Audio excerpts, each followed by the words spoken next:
I'm going to walk a mile today with Tom Kennedy, a singer-songwriter from Saskatoon, Saskatchewan. Hi, Tom. How you doing?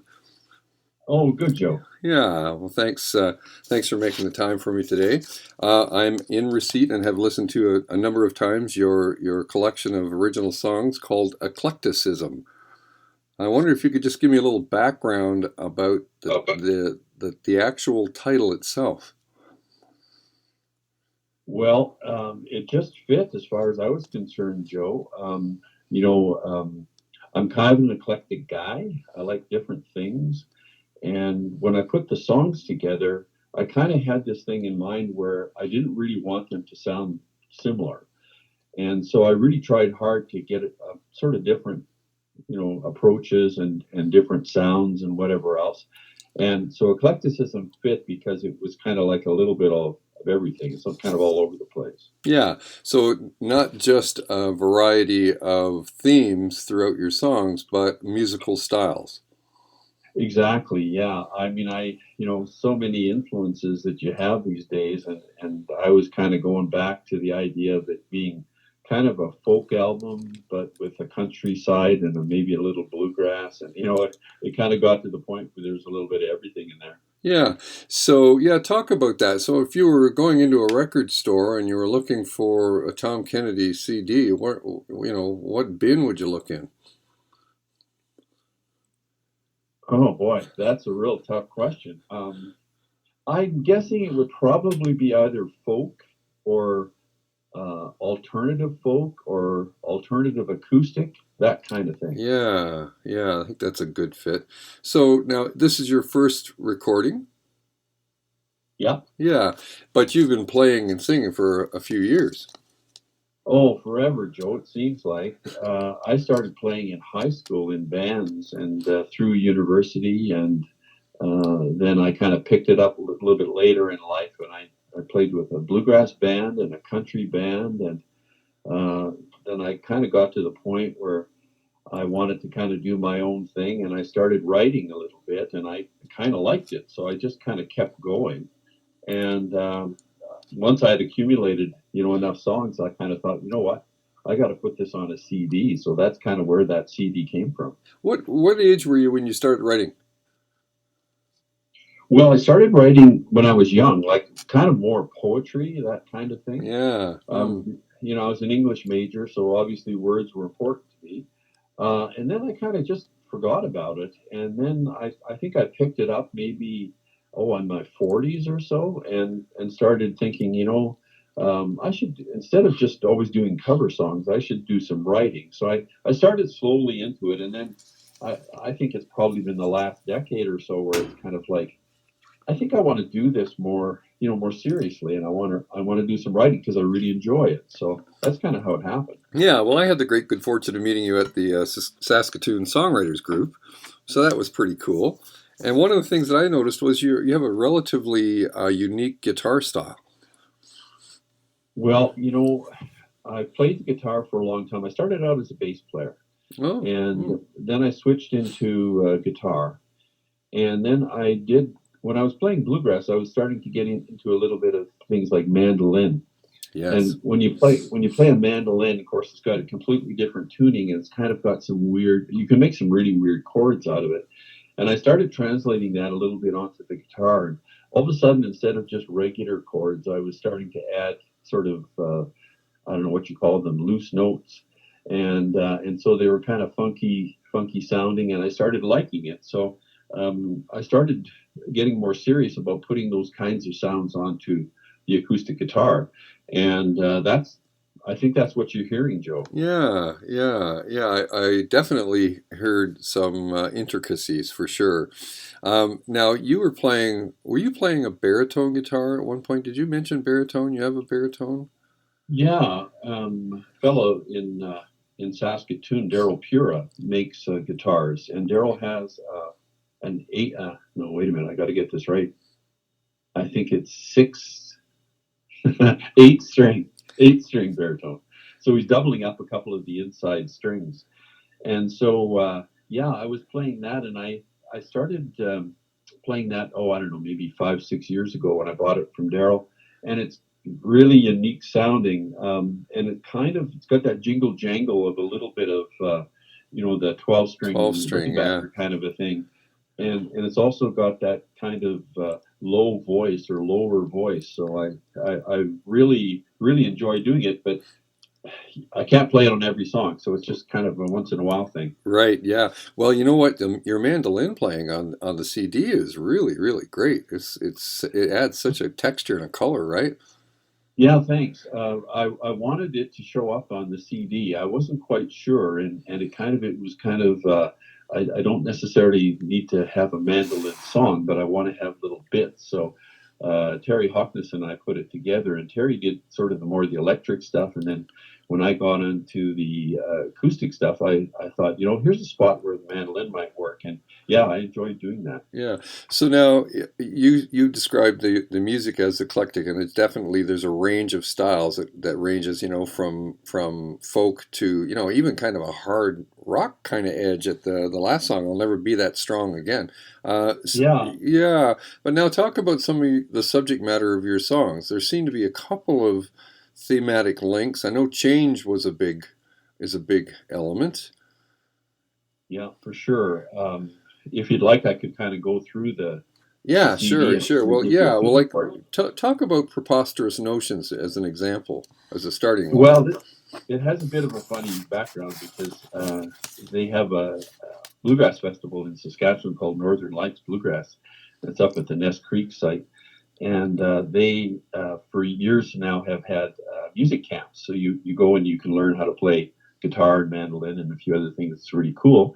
And then part of it is songwriting contest. And Mm. so what they do is the last week or the last couple of days of camp, they give you some weird words, and you have to put those words into a song. Yeah, yeah. And so they gave me like the words were that year. The words were preposterous and tamarack, Ah, and it was like, oh, holy cow, that's tough. So preposterous notions. I got it preposterous out of the way real quick. That's the first word, and I started thinking about it. Was kind of a cowboy story. The guy is riding into the foothills. The cowboy's riding into the foothills with his horse, right. and he's going to spend some time overnight with his thoughts and decide kind of what changes need to be made in his life. So yeah, he's thinking about making a change. He's not quite sure what it is, but he kind of has these notions, and by the end of the song, the notions have kind of gone away, and so he's kind of back thinking a little more straight. So that was kind of the theory behind that one. Yeah, yeah, that's fun. Yeah, that's fun. Talk to me about Light Show. True story.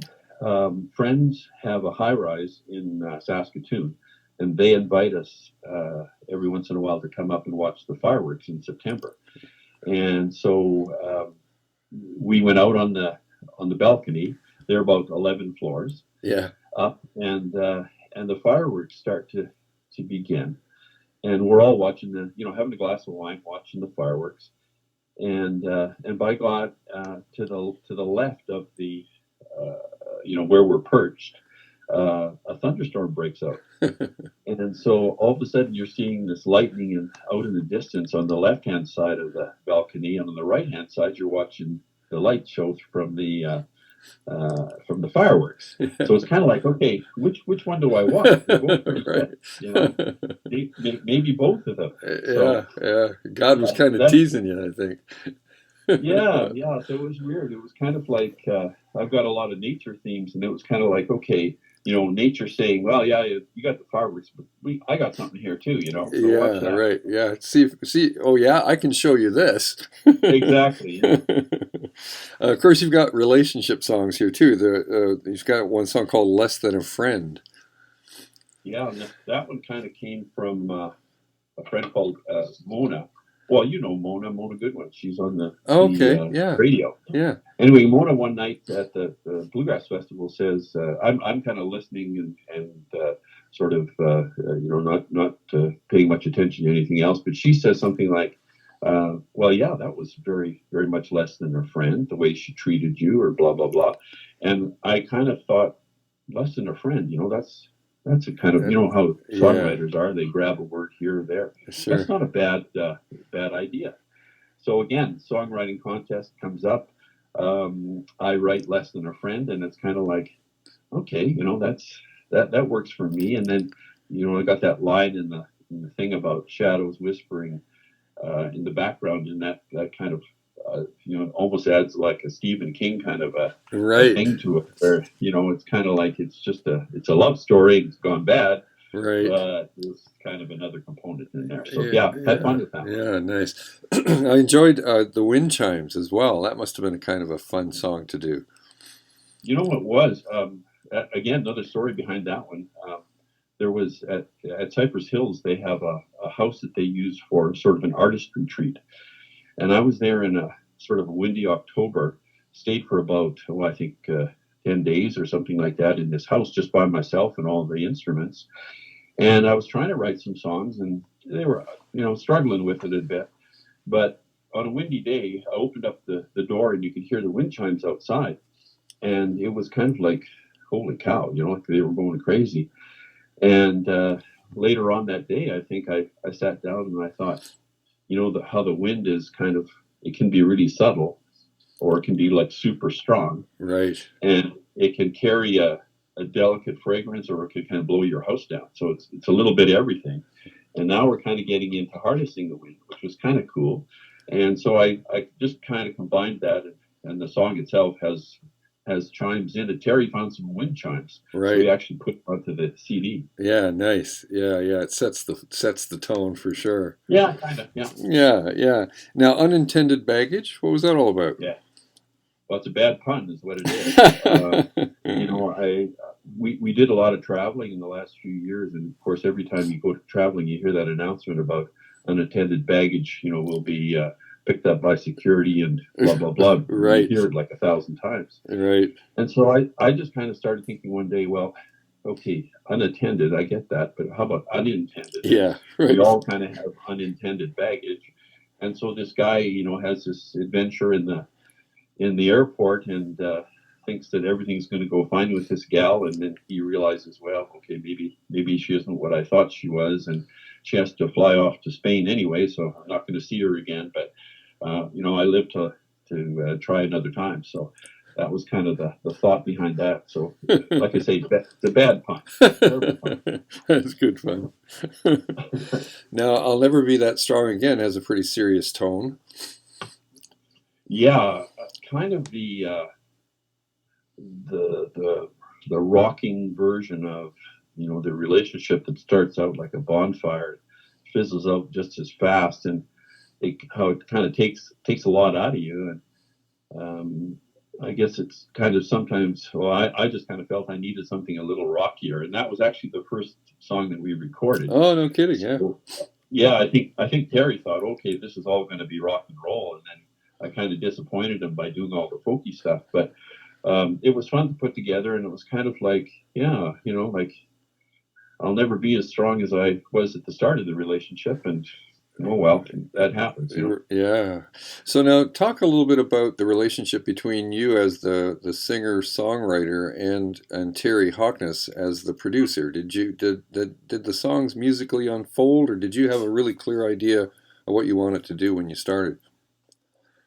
Well, that's a really good question, Joe, because the reality was I had the songs in my head, of course, and I played them a lot. But when I got into recording them, Terry would say to me, "Okay, what's your vision? What's your vision of the song?"